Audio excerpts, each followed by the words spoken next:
আসসালামু আলাইকুম, আমি তোমাদের সাজিদ শিয়া ভাইয়া। আজকের ক্লাসে আমরা আয়নিক ও সমযোজী যৌগের বৈশিষ্ট্য সম্পর্কে জানব।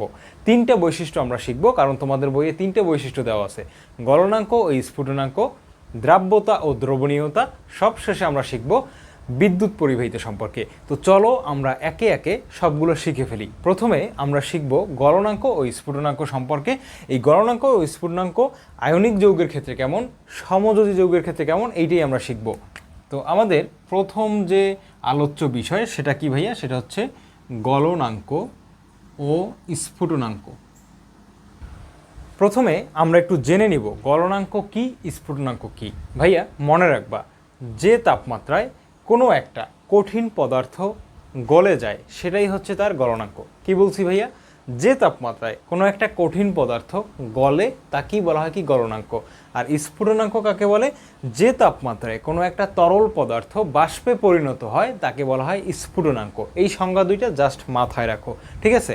তো এখন একটা জিনিস মাথায় রাখবো তোমরা, যে আয়নিক যৌগের ক্ষেত্রে সব কিছু বেশি বেশি, ওর গলনাঙ্ক বেশি, ওর স্ফুটনাঙ্কও বেশি, ঠিক আছে? তো সামনে যে বৈশিষ্ট্যগুলো পড়বো আমরা, সেখানেও কিন্তু আয়নিক যৌগের ক্ষেত্রে ওই জিনিসগুলো বেশি বেশি হবে। তো আমরা যেহেতু গলনাঙ্ক স্ফুটনাঙ্ক নিয়ে আলোচনা করতেছি, তাইলে আয়নিক যৌগের গলনাঙ্কও বেশি, স্ফুটনাঙ্কও বেশি। পক্ষান্তরে সমযোজী যৌগের গলনাঙ্ক স্ফুটনাঙ্ক আয়নিক যৌগের তুলনায় কম। এখন তোমাদের জানতে হবে যে কেন আয়নিক যৌগের গলনাঙ্ক স্ফুটনাঙ্ক দুইটাই বেশি। দেখো, আয়নিক যৌগ কিভাবে গঠিত হয়? আয়নিক যৌগ কিন্তু ইলেকট্রন দেওয়া নেওয়ার মাধ্যমে গঠিত হয়। যেমন আমি যদি একটা এক্সাম্পল দিই, NaCl, তো এটা কিভাবে গঠিত হয়েছে? সোডিয়াম একটা ইলেকট্রন দিয়েছে, ক্লোরিন সেই ইলেকট্রনটা কী করছে? গ্রহণ করছে। এটা যদি বিয়োজিত হয় তাহলে Na+Cl-, এইভাবে কিন্তু লেখা যায়। তো আয়নিক যৌগের এই যে ক্যাটায়ন আর অ্যানায়ন পাশাপাশি যেহেতু অবস্থান করে, এদের মধ্যে একটা তীব্র আকর্ষণ বলের সৃষ্টি হয়। এদের আকর্ষণ বলটা অনেক শক্তিশালী।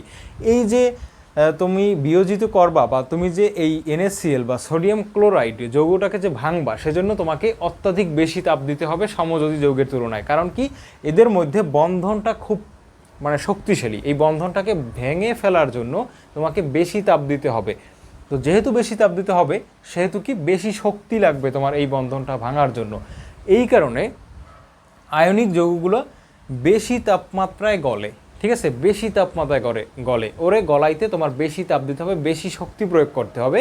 তো আয়নিক যৌগের গলনাঙ্ক বেশি কিসের কারণে ভাইয়া? আয়নিক যৌগের গলনাঙ্ক বেশি কারণ হচ্ছে ওর ভিতরে অ্যানায়ন আর ক্যাটায়নের যে আকর্ষণ বলটা এইটা তীব্রতর, যেটাকে আমরা যদি বিয়োজিত করতে চাই বা ভাঙতে চাই এই যৌগটাকে, সেক্ষেত্রে আমার বেশি তাপ বা বেশি শক্তি প্রয়োগ করতে হবে। এই জন্য আয়নিক যৌগের গলনাঙ্কটা বেশি।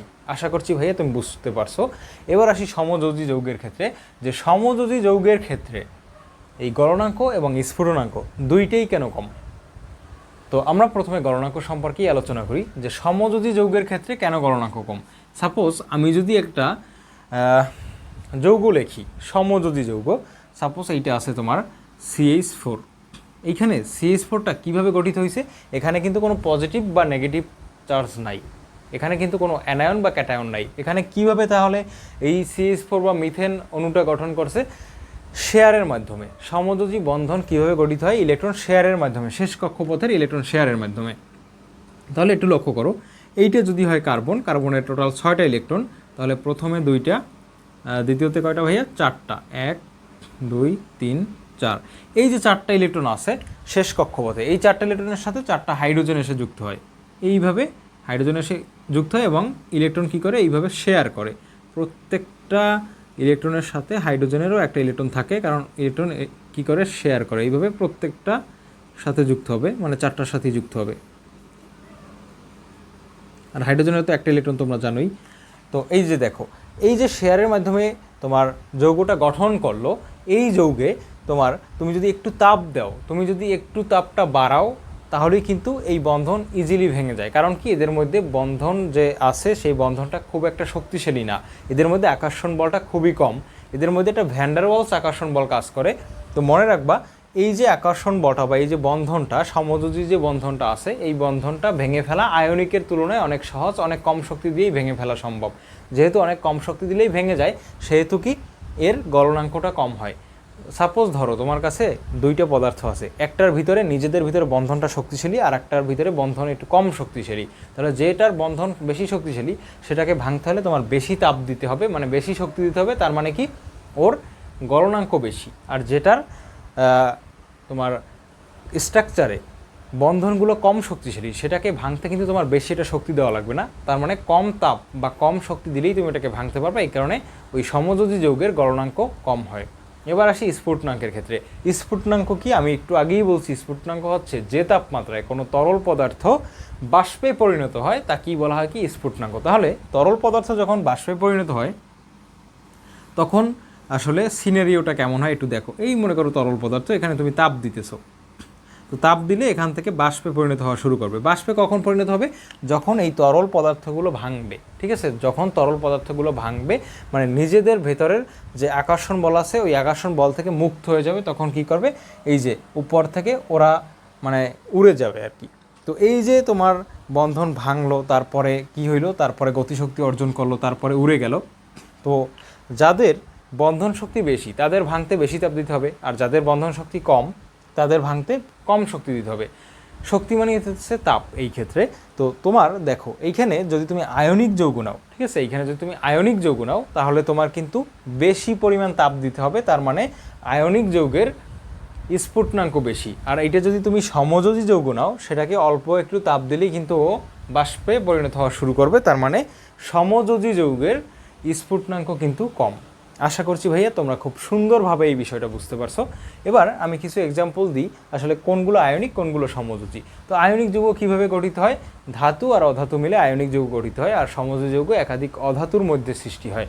আয়নিক যৌগের কথা যদি বলো, CaCl2, তারপরে NaCl, MgCl2 ইত্যাদি, এগুলো হইতেছে আয়নিক যৌগ। আয়নিক যৌগ চেনার উপায় কি? একটা ধাতু থাকবে আর একটা অধাতু থাকবে, বা একটা ধাতু থাকবে একাধিক অধাতু থাকবে। আর সমযোজী যৌগ যেগুলো, এগুলো হচ্ছে এইভাবে যে CH4, এখানে দুইটাই তোমার অধাতু। তারপর হতে পারে তোমার C2H6, এটা হতে পারে। তারপরে HCl, এটাও কিন্তু একটা সমযোজী যৌগ, এটা হতে পারে। তো আরও অনেক উদাহরণ আছে সমযোজী যৌগের। তো তোমরা কীভাবে চিনবে সমযোজী যৌগ? যে যৌগগুলোর দুইটাই বা একাধিক যতগুলো তোমার এই জায়গায় মৌল আছে, একাধিক মৌল মিলেই তো যৌগ গঠিত হয়। ওই যৌগে যতগুলো মৌল আছে সবাই যদি অধাতু হয় তাহলে এটা হচ্ছে তোমার একটা সমযোজী যৌগ। আশা করছি ভাইয়া তোমরা বুঝতে পারছো। তো আমাদের গলনাঙ্ক স্ফুটনাঙ্কের পার্টটা শেষ হলো।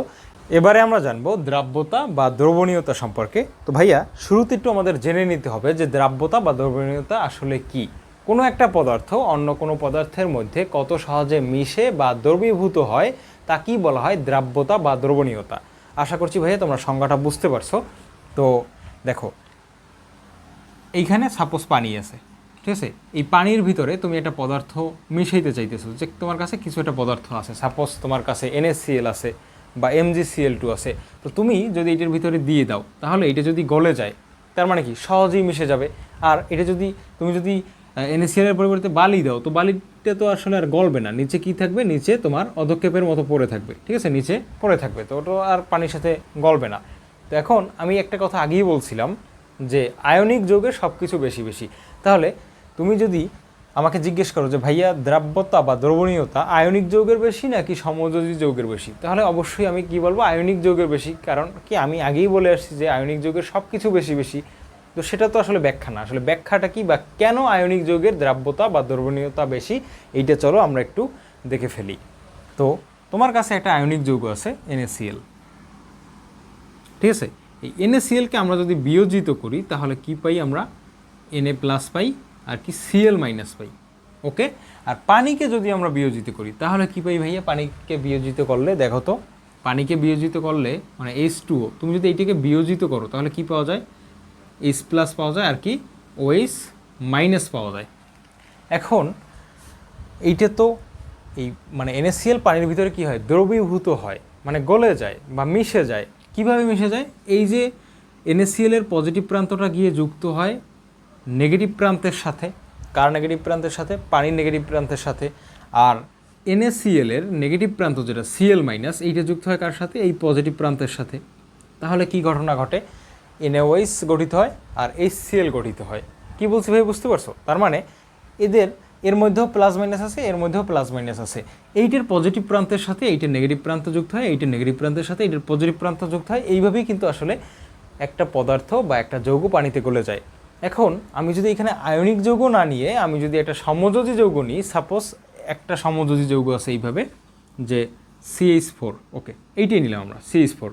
আমি চাইতেছি H2O এর ভিতরে এটা গলাইতে, বা এটা গলে কিনা আমি এটা দেখতে চাচ্ছি। তাহলে একটু লক্ষ্য করো তো, এই যে CH4 আছে, এখানে কি কোনো প্লাস বা মাইনাস আছে? এখানে কি পোলারায়ন ঘটে? এটাকে পোলারায়ন ঘটে। পোলারায়ন কাকে বলে? ওই যে দুইটা মানে প্রান্ত, একটা পজিটিভ প্রান্ত আর একটা কি নেগেটিভ প্রান্ত, এইটা হচ্ছে তোমরা পোলারায়ন হিসেবে বলতে পারো। যে সমযোজী যৌগে সাধারণত এটাকে পোলারায়ন বলা হয়।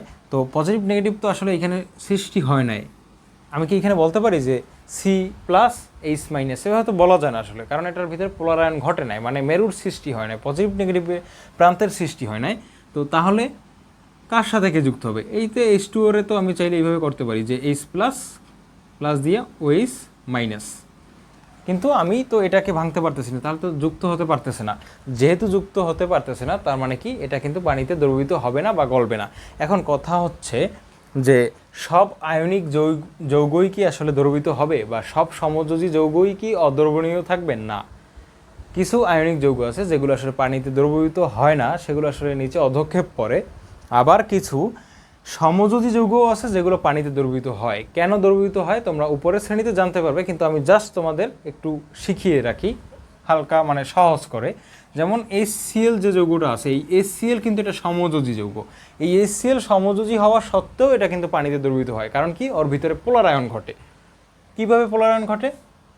যে এইখানে হাইড্রোজেন আর ক্লোরিনের মধ্যে ক্লোরিনের তড়িৎ ঋণাত্মকতা অনেক বেশি। ক্লোরিনের তড়িৎ ঋণাত্মকতা অনেক বেশি হওয়ার কারণে হাইড্রোজেনের যে ইলেকট্রনটা আছে, বন্ধনে তো 2টি ইলেকট্রন থাকে প্রত্যেকটা বন্ধনে, হাইড্রোজেনের ইলেকট্রনটাও ক্লোরিন নিজের দিকে টেনে নিয়ে যায়, আর এই জায়গায় ক্লোরিনের নিজস্ব একটা ইলেকট্রন তো ছিলই।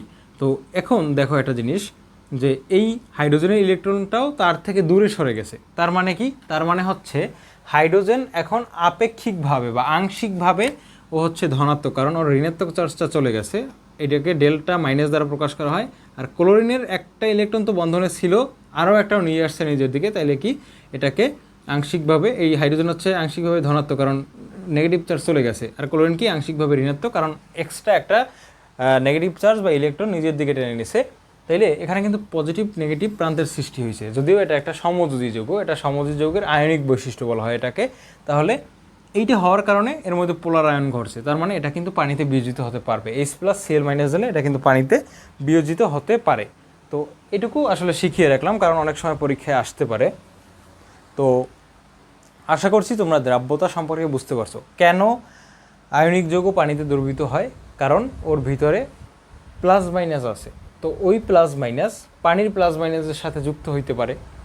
আবার কেন সমযোজী যৌগ পানিতে দ্রবীভূত হয় না বা দ্রবীভূত হয় না সাধারণত, কারণ ওর ভিতরে সাধারণত পোলারায়ন ঘটে না, পজিটিভ নেগেটিভ প্রান্তের সৃষ্টি হয় না। তো এই পজিটিভ নেগেটিভ প্রান্ত সৃষ্টি না হইলে ও কোনো একটা তরল পদার্থ বা পানির ভিতরে কিভাবে ও যুক্ত হবে পানির পজিটিভ প্রান্ত বা নেগেটিভ প্রান্তের সাথে? তো এই কারণে কিন্তু এই সমযোজী যৌগের দ্রাব্যতা আয়নিক যৌগের তুলনায় কম। আশা করছি ভাইয়া তোমরা এই দ্রাব্যতা ও দ্রবণীয়তা পাঠটাও খুব সুন্দরভাবে বুঝতে পারছো। এবার আমরা জানবো বিদ্যুৎ পরিবাহিতা সম্পর্কে। শুরুতে আমরা একটু জেনে নেই বিদ্যুৎ পরিবাহিতা বলতে কি বোঝায়। কোনো একটা পদার্থের বিদ্যুৎ পরিবহন করার ক্ষমতা কি বিদ্যুৎ পরিবাহিতা বলে। ঠিক আছে ভাইয়া, এটুক মাথায় রাখো। এখন সব পদার্থ আসলে বিদ্যুৎ পরিবহন করে না, এর কিছু কারণ আছে। কারণ বিদ্যুৎ পরিবহন করতে হলে তার ভিতরে কিন্তু আধানযুক্ত কণা লাগবে, ঠিক আছে, আধান লাগবে। আমি যদি NaCl এর কথা বলি, NaCl কিন্তু একটা কি আয়নিক যৌগ। আর আমি যদি CH4 এর কথা বলি, CH4 হচ্ছে একটা সমযোজী যৌগ। এখন NaCl বিদ্যুৎ পরিবহন করে, কিন্তু CH4 বিদ্যুৎ পরিবহন করে না। অথবা তুমি অন্য যে কোনো একটা সমযোজী যৌগ নিতে পারো যাদের ভিতরে আসলে পোলারায়ন ঘটে না।